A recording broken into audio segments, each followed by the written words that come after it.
Hello everyone, I'm Daniel Nelson for Integrated Science. It's becoming that time of year again where the weather is cooling, appears many of the plants are dying.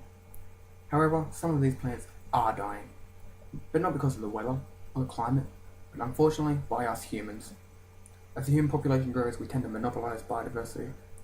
This has led to extinctions and increasing amount of threatened and endangered species. Such is the case with Banksia oblongifolia, native to Australia. This fern-leaf Banksia shrub, found approximately between Rockhampton in Queensland and the New South Wales south coast, has very specific growth conditions, such as the plant prefers sandy or sandstone-based soil, but will still occasionally grow in clay soil. Due to the Banksia's specific growth conditions, it is generally classified as endangered. However, Banksia oblongifolia seems to thrive in the Agnes Banks Woodland Nature Reserve on the Cumberland Plain, as well as many other areas within its plain.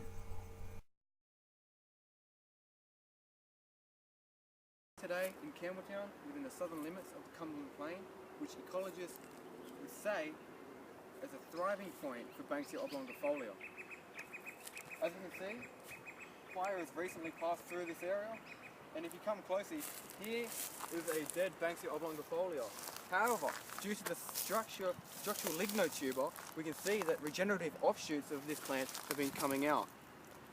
This is amazing because of its serotoninous regeneration and reproduction.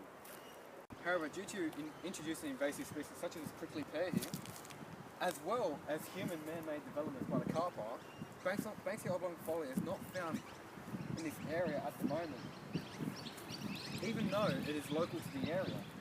Campbelltown Council and the surrounding councils list it as uncommon. This is a problem ecologically and reproductively for this plant, which threatens extinction and is currently classified as endangered.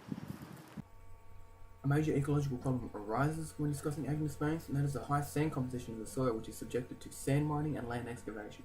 Sand mining has decimated this area, such a problem that the original plan for the size of Agnes Banks was to be 2,000 hectares.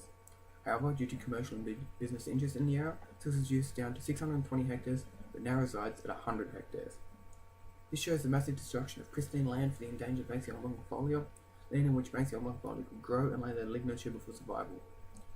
Despite this, the ecological understanding obtained of Banksia oblongifolia allows ecologists to ensure the plant's survival, such as through fire management and ecology.